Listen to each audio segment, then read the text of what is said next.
다음은 좀 정치권 얘기 짚어볼 텐데 이준석 대표와 안철수 의원이 계속해서요 좀 거리를 좁히는 듯한 모습이 나오고 있습니다. 영상을 먼저 좀 보겠습니다. 어제는 사실 정말 우연이었습니다. 정보기술보안 관련한 그 테마의 마라톤 행사에 갔는데 또 안철수 의원께서 그것에 관심이 많으시고 그래서 조우 가게 됐는데요. 관심사가 비슷하다 보니까 만날 기회가 많아지는 게 맞는 것 같습니다. 안철수 의원과 대화의 폭을 좀 넓히려고 합니다. 정치 전반에 대해서도 이야기할 수 있는 저면을 넓힐 수 있다. 저는 그렇게 생각하고 있습니다. 저희가 내일이죠 이준석 대표 이제 출연해서 뭐 직접 물어볼 기회가 있지만 한번 예상을 해볼게요, 최 의원님. 실제로 좀 가까워지려고 하는 것 같아요. 왜 그럴까요? 아니 그러니까 지금 뭐 이준석 전 대표 입장에서는 사실 지난번에 후보 단일화를 하지 않았어요. 예. 그렇기 때문에 국민의힘으로 들어갈 기회를 놓쳐버렸죠. 그렇기 때문에 무조건 전 씨는 내년 지방선거에서 자강을 해야 됩니다. 예. 자강을 하기 위해서는 세력이 필요하죠. 그렇기 때문에 안철수 의원 같은 세력을 모아서 제3지대를 좀 키워보려고 그런 시도를 하고 있는 걸로 보입니다.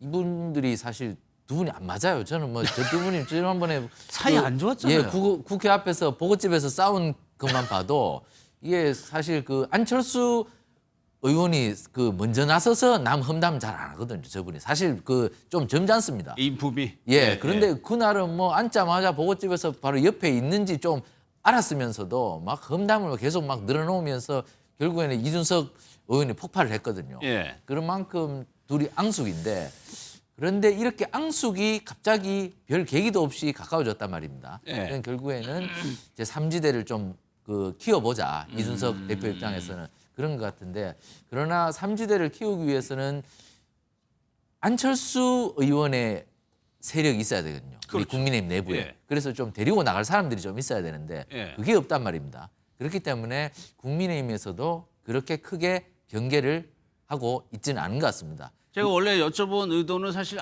그 부분 때문이에요. 네. 예. 국민의힘에서도 그렇게 큰 경계를 하지 않는 것 같고 예. 그리고 안철수 의원께서도 간을 지금 보는 것 같습니다. 아 국민의힘에서는 나의 행동을 어떻게 볼까? 그러면 그 개혁신당에서 나의 행동을 어떻게 볼까? 이렇게 간을 보다가 예. 반응이 신통찮으면 그냥 계속 있겠죠. 그렇기 때문에 아. 지금 서로 간을 보는 단계다. 그렇기 때문에 저는 두 분이 손을 맞잡고 예. 어떤 그림을 만들 가능성은 없다.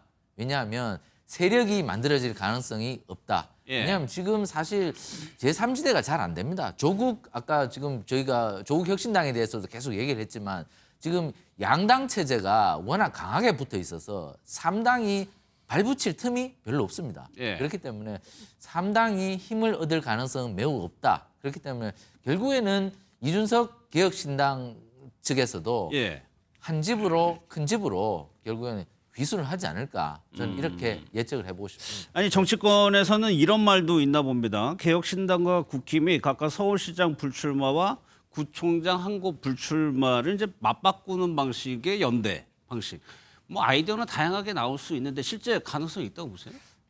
저는 충분히 가능성이 있다라고 생각되고요. 예. 3석의 개혁신당이나 12석의 조국혁신당이나 지방선거에서 어느 정도의 존재감을 보여줘야 되는데 큰 집들이 민주당과 국민의힘과 연대하지 않으면 실은 한 석도 못 가질 가능성이 저는 충분히 있다고 봅니다. 예. 그러면 이 당의 존재 의미가 잃기 때문에 결국에는 개혁신당은 국민의힘과 연대할 것 같고 네. 조국혁신당이 좀 어려운 취지인 것 같고요. 또 안철수 의원 같은 경우도 지금 국민의힘에서 존재감이 없잖아요. 당대표 경선에서도 떨어졌고요. 그리고 자기의 세력도 없기 때문에 이준석 개혁신당 대표와 좀 연대를 갖는 건 좋을 것 같아요. 예. 개인적인 이익으로 보자면. 또한 지금 충분 조건이 형성됐습니다. 일단 당이 다르잖아요. 예. 지역구가 다르고요. 내 거 뺏어먹을 염려는 없지 않겠습니까? 그래서 뭐 사위 친구라고 하는 매개점을 가지고 이렇게 연대하는 것 같은데 저는 이제 국민의힘 내부에서 너무 강성국으로 가다 보니까 예. 중도층을 섭렵할 수 있는 이준석 전 대표라든가 지금 안철수 대표가 이런 연대감을 통해서 결국에는 국민의힘으로 귀순하거나 예. 또는 연대 전략을 통해서 자신의 지분을 조금이라도 인정받는 방식으로 가지 않을까 그렇게 생각을 합니다. 알겠습니다. 그러면 보수에서 이제 개혁적 성향으로 두 사람이 이제 분류가 돼. 또 한 명 있습니다. 한동훈 전 대표인데 장동혁 대표도 최근에 한 전 대표에 대해서 언급을 한 바가 있습니다. 일단 영상 보고 어떤 내용인지 살펴보겠습니다. 시급한 것은 내부를 향한 총격, 해당 행위를 근절하는 것입니다. 그리고 이 순간부터 국민의힘의 소속이면서도 개파 정치를 위해 당을 무지성으로 비판하고 있는 패널들에 대한 해당 행위의 책임을 반드시 묻겠습니다. 김민수 최고위원이 강경한 발언은 최근에 많이 해오죠. 근데 장동혁 대표도 한 전 대표를 겨냥해서 함께 갈 수 없다라고 얘기를 한 거를 지금 장동혁 대표 앞서 저희가 모두에서도 봤지만 조금 부드러워진 모습을 보여주고 있는데 한 전 대표에 대해서는 이렇게 선을 명확하게 좀 걷거든요. 이거는 왜 그럴까요? 그러니까 한동훈 전 대표의 지분이 뭐 당내에서 완전히 소각됐다고 보는 것 같습니다. 지분이 완전히 없으니 한동훈 전 대표에 대해서 이 정도로 우리가 대해도 되겠구나. 그러니까 이 정도로 대하면 스스로 나가거나 뭐 우리가 굳이 뭐 세게 자를 필요는 없겠지만 예. 한동훈 전 대표는 지금 보호망이 완전히 사라졌다. 그렇게 보는 것 같습니다. 이게 왜냐하면 지난번 그 조경태 그 의원이 예. 당대표 선거에 나왔을 때 한동훈 전 대표에게 사실 SOS를 좀 쳤거든요. 좀 도와줘. 도와주면 내가 좀 올라갈 것 같아. 예. 이렇게 했는데 한동훈 전 대표가 사실 당내에서는 조경태 의원을 안 밀었다고 보거든요. 그렇기 때문에 이게 그러면 자기 개파도 안 밀고 이 사람 뭐 하는 거야. 여기에 대해서 굉장히 좀 불만이 많았다고 합니다. 그렇기 때문에 지금 한동훈 예. 전 대표가 그나마 있던 친한계들로부터도 조금 민망한 소리를 많이 듣고 있다. 그러니까 장동혁 대표 입장에서는 그래? 친한계 입장에서도 그 지분이 없어? 그러면 내가 조금 홀대를 해도 되겠네. 이렇게 생각을 하고 있는 것 같습니다. 그렇기 때문에 지금 목소리가 강경해지고 있는 거죠. 그리고 지금 그나마 친한계 최고위원이 우재준 최고위원이 있어요. 예. 근데 우재준 최고위원도 좀 한동훈 전 대표를 좀 강하게 막아줄 걸로 어떤 사람들을 봤는데 예. 그렇지 않아요. 그렇기 때문에 한동훈 전 대표가 지금 지도부 내에서 지분율이 거의 0%에 가까워졌구나.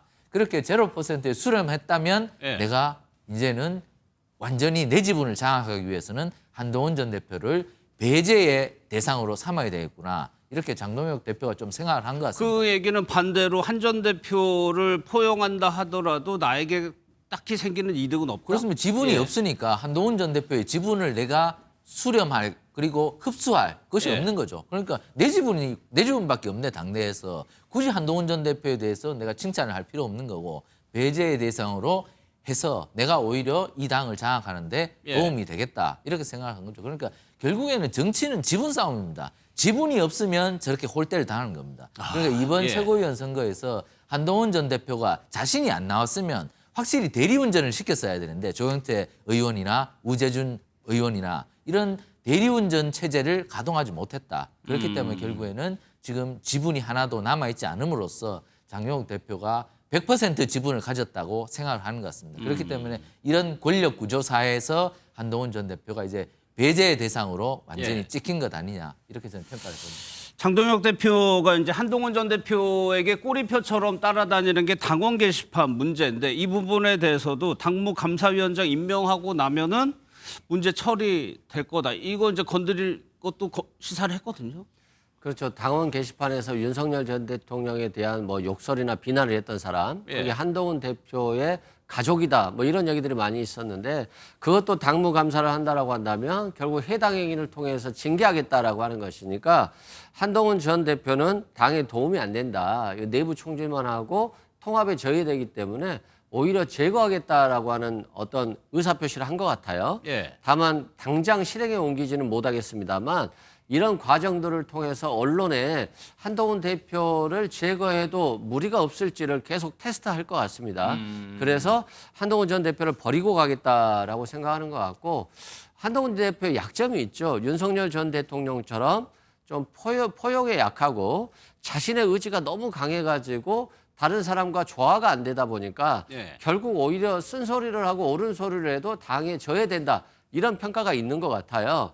그런데 뭐 당연히 장동혁 대표가 지금 극우 강성 지지자들을 통해서 당대표에 당선됐기 때문에 한동훈 대표를 포용할 생각도 없고 포용 자체가 도움도 되지 않는다라고 라고 판단하는 것 같아서 예. 한동훈 전 대표의 입지는 굉장히 점점 더 조그라들지 않을까 싶습니다. 그러면 최 의원님, 한동훈 전 대표는 전당대회 불출마하고 전당대회를 거치면서 계속 마이너스인 상황인 거네요. 그러니까 제가 아까도 말씀드렸다시피 대리운전을 잘했었어야죠. 자신이 출마를 하지 않으면 자신의 대리자가 확실한 그 희망을 주는 그러한 메신저가 될 수 있도록 만들어줬었어야 되는데 아무것도 못했다는 거였습니다. 결국은 정치인은 실적에 따라 평가받는 겁니다. 그렇기 때문에 이번 전당대회에서 예. 실적이 없었다. 그렇기 때문에 그 남아있던 지분도 소각이 돼버렸다. 그렇기 때문에 한동훈 전 대표가 결국엔 자승자박한 겁니다. 예. 그리고 이번 전당대회에서 스탠스가 너무나 이상했다. 그렇기 때문에